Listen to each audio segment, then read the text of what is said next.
Sir सीधा चलते हैं सर आपके पुलिस लाइफ में सर। एंड आप जब गए Kashmir sir, and you have seen Kashmir as a young officer, young IPS officer वहाँ पे, और हालात को बिल्कुल बिगड़ते हुए, जब इनिशियली ट्रक भर भर करके जाते थे और ट्रेन होकर के आते थे, तब से लेकर के जब सोफिस्टिकेटेड वेपन्स के साथ में बड़े ट्रेंड ये टेररिस्ट आने लगे सर। सो थोड़ा कुछ इंसिडेंट्स वगैरह अगर आप बता सकते हैं सर, वहाँ से लेकर के आपके experiences as a young IPS officer sir in Jammu and Kashmir. मैंने अपना प्रोबेशन तो डोडा में किया था, और वहाँ पे भी ये प्रॉब्लम खड़ी हो गई थी। तो मुझे याद है कि वो जैसे मंदिरों में ब्लास्ट हो जाना, जुलूस निकल। And this was again 88 89 sir. This was 88 sir. 88 में शुरू हो गया था। उस वक्त मुझे याद है कि शब्बीर शाह जो हैं वो मतलब वो बहुत बड़े लीडर माने जाते, तब तो खैर उनकी इतनी रेलेवेंस है नहीं। तो वो मतलब मुझे नारा भी याद है कि वो कहते थे शब्बीर शाह शहंशाह करके नारे निकलते थे, लोग लेके आते थे। तो वो बड़ा एक मतलब हमारे लिए एक थ्रिलिंग एक्सपीरियंस पे था। घबराहट भी होती थी, इतना बड़ा मजमा सामने आ जाए, हम लोगों की आदत थी नहीं। मगर हमारे जो एसपी थे उस वक्त मिस्टर राजेंद्र कुमार, वो उन्होंने काफ़ी मुझे सिखाया। तो मुझे याद है कि वहाँ पे किश्तवाड़ गया हुआ था, तो हम लोग ऊपर खड़े हुए थे थाने के ऊपर, और नीचे एक आदमी दिखाई दिया, उसका नाम शायद था नूर मोहम्मद दांत, तो उसको अरेस्ट करना था। तो मेरा एसएचओ जो था वो, उसका भी नाम नूरी था। तो उसने मुझे कहा कि सर वो नीचे खड़ा हुआ है, तो उसको जाके पकड़ के लाया जाए। तो एज ए प्रोबेशनर हम लोगों को सॉरी सर, मैं सिचुएशन दोबारा समझने की कोशिश कर रहा हूँ। आप लोग ऊपर से खड़े होके कुछ मतलब ऐसे ही जनरली देख रहे थे सर, ऐसे ही देख रहे थे, और वो बंदा चल के आया, वो वहीं सामने खड़ा हुआ था। अच्छा। क्योंकि वो उस मतलब लॉ एंड ऑर्डर में काफ़ी इन्वॉल्व था। तो मुझे फिर वो एसएचओ ने कहा, तो मेरे जो एसडीपीओ साहब थे वो शायद कुछ हेजिटेट कर गए। तो मुझको लगा कि ये सब आईपीएस अफसर होने की तौहीन है कि आपके सामने चैलेंज है। वैसे मेरे एसपी ने मुझे कह रखा था कि आप किसी सूरत में लॉ एंड ऑर्डर खुद नहीं डील करेंगे, क्योंकि आप प्रोबेशनर हैं, आप सीख रहे हैं। तो जब कोई सीनियर अफसर मौजूद होगा तब आप जाइएगा। अब मैंने उसको समझा कि ये तो बड़ी मतलब बेगैरती की बात हो गई कि वो कह रहा है और मैं जा नहीं रहा हूँ, तो मैं चला गया। तो मैं एक्चुअली सिविल कपड़े में था, मैंने एक ब्लेज़र पहन रखा था, और मैं उसी में चला गया। तो हमें यह अंदाज़ा नहीं था कि वो एक्चुअली शादी का घर था।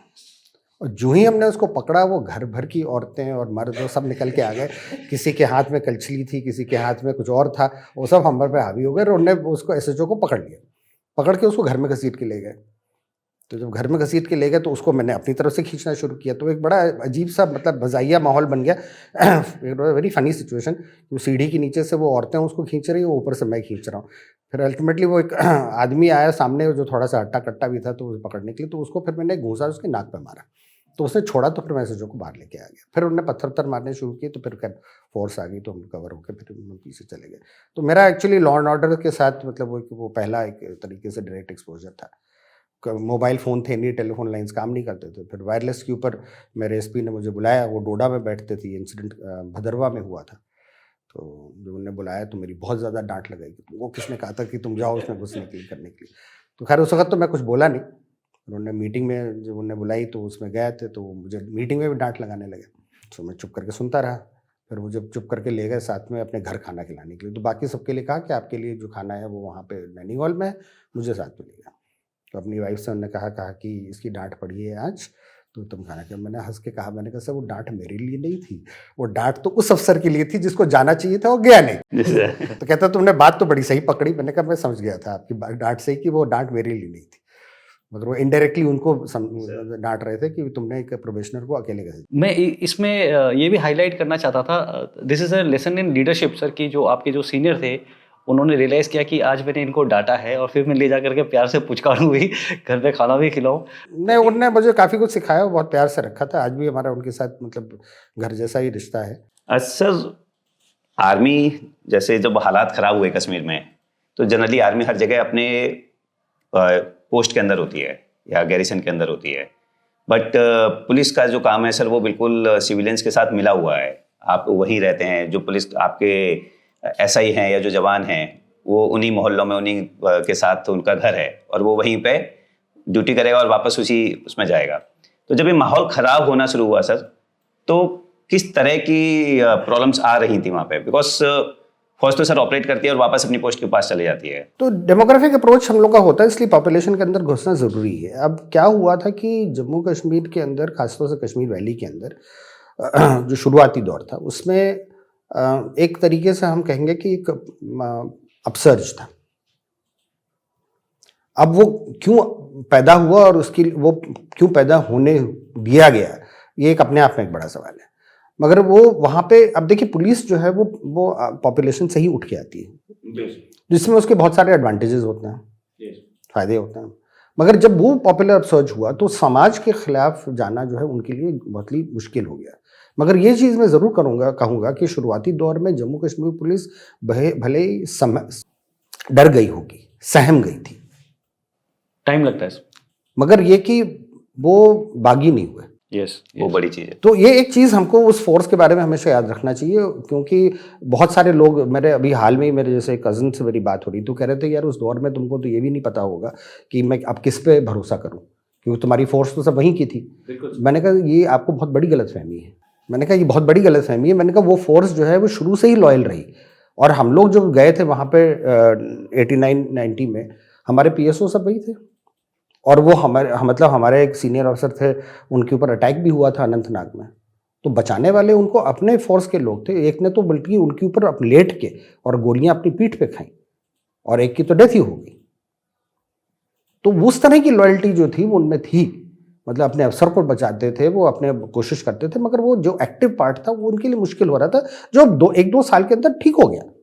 जब हमारे SOGs वगैरह खड़ी हो गई तो उन्होंने बड़ा एक्टिवली पार्टिसिपेट किया, धीरे धीरे पूरी फोर्स इन्वॉल्व हुई। तो वो एक फेज वाइज था, और समाज के साथ भी हमको कोशिश करनी थी कि वो एक तरीके से समझदारी लाई जाए, क्योंकि मिलिटेंसी जब आप लड़ रहे होते हैं तो आपको ये बात होनी चाहिए कि आबादी जो है, जो पॉपुलेशन होती है, उनके सामने भी बहुत बड़ी मुश्किल होती है। आप साथ नहीं देंगे तो आप गद्दार कहलाते हैं। तो एक नैरेटिव क्रिएट होता है, उसके खिलाफ जाना सबको बड़ा मुश्किल हो जाता है। तो वो नैरेटिव को भी आपको चेंज करना होता है। तो वैसे गिरीश चंद्र सक्सेना जो हमारे गवर्नर थे उस जमाने में, उनने एक बहुत अच्छी बात कही थी। उन्होंने कहा the battle is in the minds. आपको पहले इनको ये समझाना है कि ये लड़ाई जीती नहीं जा सकती। कहता हार्ट्स जीतना तो बहुत दूर का काम है। तो ये मुझे एज ए यंग ASP उनने बुलाया था एक दिन, कि भाई उनसे कहिए आके मुझे मिले। तो मैं भी बड़ा घबरा सा गया। मैंने कहा कि अभी 2-3 साल की तो नौकरी है और गवर्नर जैसा आदमी मुझे बुला रहा, और उनकी रेपुटेशन भी बड़ी ज़बरदस्त थी, क्योंकि वो RAW के चीफ रह चुके थे, और उनके हम लोगों के लिए तो बहुत बड़ी इज्जत की बात थी। वो 1951 बैच के थे, मैं 87 बैच का था, तो 35-36 साल का तो नौकरी में ही फ़र्क था। तो खैर गया तो, मगर उन्होंने बड़े प्यार से बात करी, मुझसे ज़्यादा पूछा कि तुम क्या माहौल के बारे में सोचते। फिर उन्होंने ये मुझे बात बताई जो आज तक मैं याद रखा। सर आपको क्या लगता होगा, जो आप बता रहे थे कि वो थोड़ा सहम गई थी लेकिन बागी नहीं हुए, कोई लीडरशिप में डिफरेंस या कोई अप्रोच जिसके वजह से they always remain loyal? I think Jammu Kashmir police के अंदर जो ऑफिसर्स थे, जो मेरे SHOs वगैरह थे जिनसे मैं बात करता था, उनके समझ में ये बात थी। सर देखिए कश्मीरी के बारे में मैं एक चीज़ कहूँगा, वो एक बहुत इमोशनल आदमी है, मगर उसकी एक हिस्ट्री भी है ना, वो मतलब उसकी एक बुद्धिस्ट हिस्ट्री भी है, उसकी एक हिंदू हिस्ट्री भी है। वो कश्मीर जो है वो हमारे हिंदू फिलॉसफी, हमारी बहुत सारी चीज़ों का केंद्र रहा है, वो सब चीज़ें वहीं से निकल के आई। तो उनकी एक सिविलाइजेशनल वैल्यू है, वो उसमें उसकी बड़ी समझदारी होती है। तो एक लेवल पे जो समझदार लोग थे, वो उनको ये बात पता थी कि ये खेल जो है चलने वाला है नहीं। तो अपने जो भावनाएं हैं और जो मतलब रियलिटी होती है, जो हकीकत होती है, उनसे के साथ अपनी को समझना, वो उनमें वो अच्छी तरह से था। तो वो मेरे ख्याल से वो बात को समझते। दूसरी जो बड़ी बात थी वो ये था कि जो मिलिटेंट्स बने उसमें असामाजिक तत्व बहुत थे, एंटी सोशल एलिमेंट्स। तो SHO को ये दिमाग में होती थी बात कि यार इस कल को, इस लौंडे को मैं मतलब इधर उधर पकड़ के जेल में भी डाल देता था, आज जाके उसी को मुझे सलाम करना है। तो ये जो बड़ी छोटी छोटी सेंटिमेंट की बातें, बल्कि मेरा एक SHO इस चक्कर में मतलब मारा भी गया, मतलब मगर वो उसने ये बात कबूल नहीं की। तो ये एक सेंटिमेंट था फोर्स के अंदर। What was this incident sir? जो आप वो incident was not a good incident, मतलब ये कि वो छुट्टी गया हुआ था, पर जब वो लौट के आया तो मुझे SSP ने कहा कि इसको मैं डाउनटाउन में पोस्ट करना चाहता हूँ। तो मैंने बुलाया, मैंने कहा कि आपको डाउनटाउन में पोस्ट करना चाहते हैं? कहते सर मैं नौकरी छोड़ने को तैयार हूँ, डाउनटाउन नहीं जाऊँगा।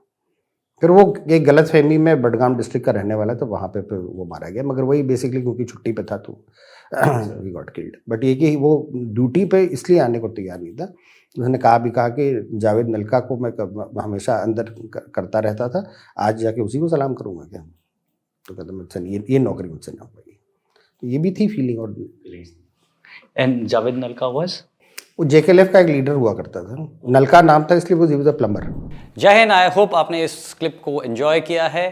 अगर आप ये फुल पॉडकास्ट देखना चाहते हैं तो उसका लिंक डिस्क्रिप्शन में दिया गया है, और इसी प्रकार के हमारे गैलेंट रियल लाइफ हीरोज़ के अगर पॉडकास्ट आप देखना चाहते हैं तो आप हमारे main channel monks and warriors by colonel Kaushal Kashyap check out कर सकते हैं। जय हिंद।